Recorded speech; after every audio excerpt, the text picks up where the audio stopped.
माझं सोलापूर न्यूजमध्ये आपल्या सगळ्यांचं स्वागत। सोलापूर बार्शी रोडवरील रेल्वे पुलाजवळ अनोळखी वाहनाने समोरासमोर येणाऱ्या दुचाकीस जोरात धडक दिली। त्यात एक जण जागीच मरण पावला, तर त्याच्या साथीदाराचा रुग्णालयात उपचार सुरू असताना मृत्यू झाला। राजीव महादेव जमदाडे वय वर्ष 56 राहणार सावळे गल्ली बार्शी हे जागीच मरण पावले, तर साथीदार बाबूराव लक्ष्मण आडगळे वय वर्ष 65 राहणार इर्ली तालुका बार्शी यांचा उपचार सुरू असताना मृत्यू झाला। याबाबत शहर पोलिसांना माहिती मिळताच पथक घटनास्थळी दाखल झाले। याबाबत पोलीस कॉन्स्टेबल निलेश यांनी शहर पोलिसांमध्ये फिर्याद दिली।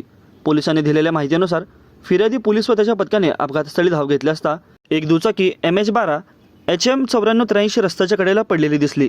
तेथे जमलेल्या लोकांशी संवाद साधला असता अपघातातील दोघांनाही एका खासगी रुग्णवाहिकेतून उपचारास पाठवल्याचे सांगितले। पोलिसांनी अपघातस्थळी धाव घेतली असता राजू जमदाडे उपचारापूर्वीच मरण पावले, तर बाबूराव आडगळे हे गंभीर जखमी झाले होते अशी त्यांनी माहिती मिळाली होती। एक तपास केला असता साथीदाराचा रुग्णालयात उपचार सुरू असतानाच मृत्यू झाल्याचं पोलिसांना कळले। या प्रकरणी अज्ञात वाहन चालकाविरोधात गुन्हा दाखल करण्यात आला आहे। माझं सोलापूर न्यूज या YouTube चॅनलला सबस्क्राईब करा आणि बेल आयकॉन प्रेस करायला विसरू नका।